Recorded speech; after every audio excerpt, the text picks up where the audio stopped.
Isang magandang araw po sa inyo mga kapatid. Misampa welcome sa aking YouTube channel. Talakayin po natin yung apat na commemorative coins dito po sa 10 piso.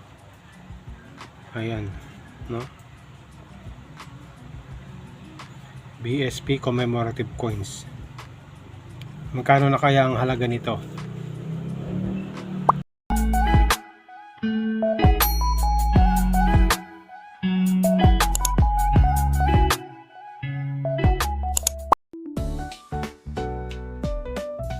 Muli po, welcome po sa aking YouTube channel. Bago po ako mag-start, binabati ko po kayo ng pinagpalang araw sa inyo mga kapatid. Sa mga kapatid po natin na mga coin collector, sa mga OFWs at sa mga senior citizen. So magandang araw po sa inyong lahat. So meron po akong 500 na nabili. Ayan. Ay, niregalo pala sa akin pala ito. Ayan. 500 piso. Tingnan natin yung likod. Ayan. Wallet po siya, no? So, pit wallet. Isa sa mga koleksyon na aking natanggap. Ayan. 500. Ang susunod naman po, ito po yung nabili ko dito po sa amin. Ito rin po ay wallet. Ayan. Pera ng Japan. 1,000 yen.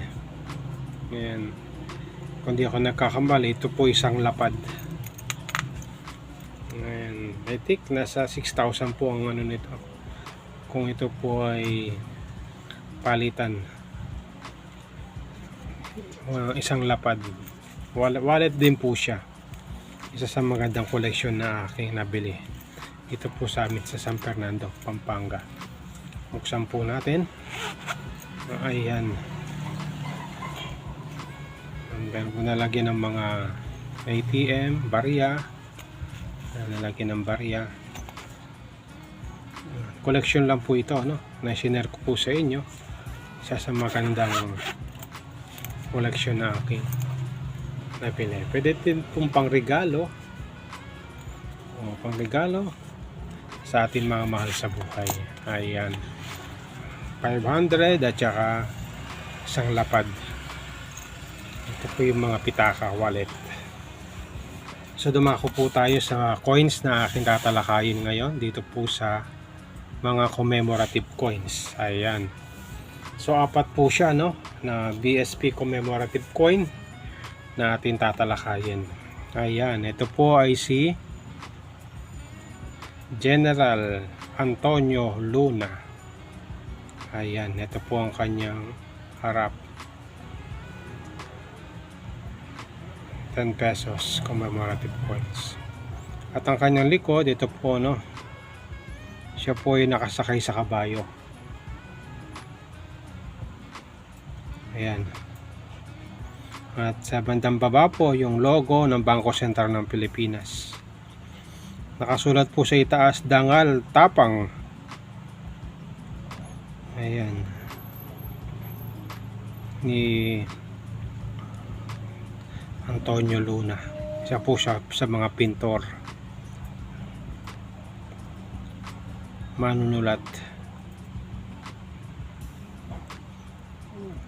Dangal, tapang at dignidad. Ayan. Ito po ay may 10 million mintage. Marami po ang ginawa nito. 10 million. Kaya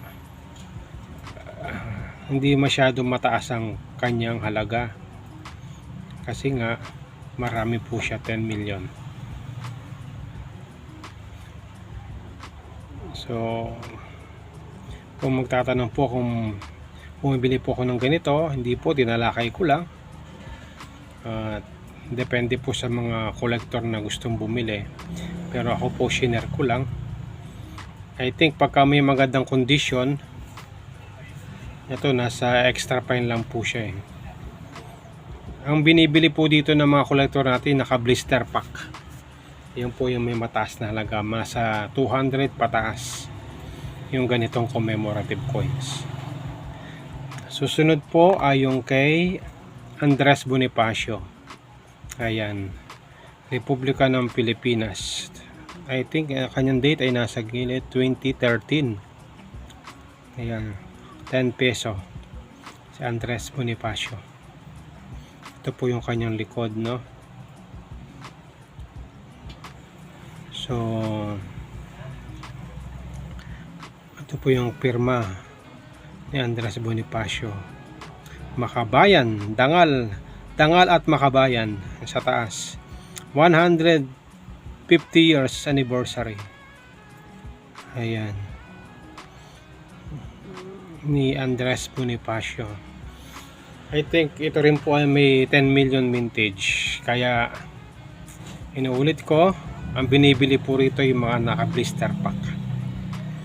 Yung mga nagsasabi na ito po may mataas na halaga, ayan, sa akin, para sa akin po, dahil marami pong ginawa nito, hindi ganong kataasan ang presyo nito. Ang nabibili po rito muli ay mga naka-blister pack. Andres Bonifacio. Ang susunod po na commemorative coins dito po natin tatalakayin ay ito naman po, si Miguel Malvar. Ayan, ito po isa sa katipunero ng ating bansa, si Miguel Malvar, Republika ng Pilipinas. Nandito po sa gilid, 10 peso. Ito po yung kanyang likod. Ayan,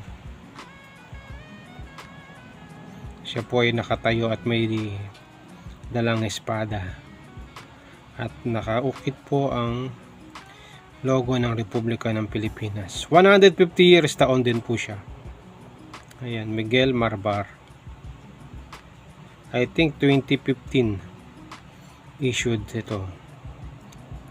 150 years si Miguel Malvar.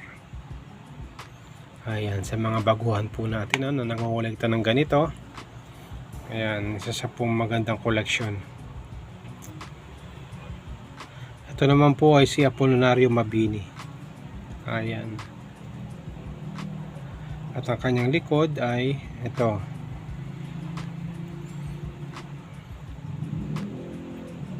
Talino at paninindigan. Taon 1864 to 2014. 150 years din po siya, no?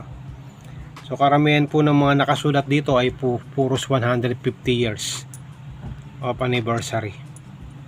So ito po mga baryang ito ay nag-anniversary po ng 150 years. Yan, ibig sabihin 100, 150 ang kanilang karawan o anibersaryo. So yan po, no, maraming salamat po sa inyong pagsubaybay sa aking YouTube channel. Kung meron po tayo natutunan, please like and subscribe sa aking YouTube channel. So 4 na commemorative coins na aking na-collect, no. So totoo lang, marami rin po akong na-collect na ganito, mga commemorative coins. Ayan, marami-rami na rin po siya, nakalagay po siya sa para mapanatili po yung pangangalaga ng mga coins po natin. Ayan, puro commemorative po coins po yan, mga nakolekta ko po. Ayan, marami-rami rin po siya, no. Kaya ayun po, kaya sa ngayon po ito nalakay ko lang at hindi po ako nabili dahil marami na rin po ako mga nakolekta na ganito. At maging sa 5 piso na may magagandang kondisyon sa mga nagbubuo po ng ganitong BSP, 5 pesos. Ayan, ito po yung may magagandang kondisyon. So yan po, no, maraming salamat po sa inyong pagsubaybay sa aking YouTube channel. Kung meron po tayong natutunan, please like and subscribe sa aking YouTube channel. Itong mga ganitong collection album, mabibili po ito sa Lazada. Commemorative 10 peso. Tsaka mga error coins no? Dito po nakalagay siya. Kaya isa sa magandang koleksyon na meron po tayo para mapangalagaan ang ating mga coins. So, search nyo lang po sa Lazada, kayo makakabili ng ganito. Isa sa magandang collection album sa mga coins. So maraming salamat po sa inyong pagsubaybay sa aking YouTube channel. God bless.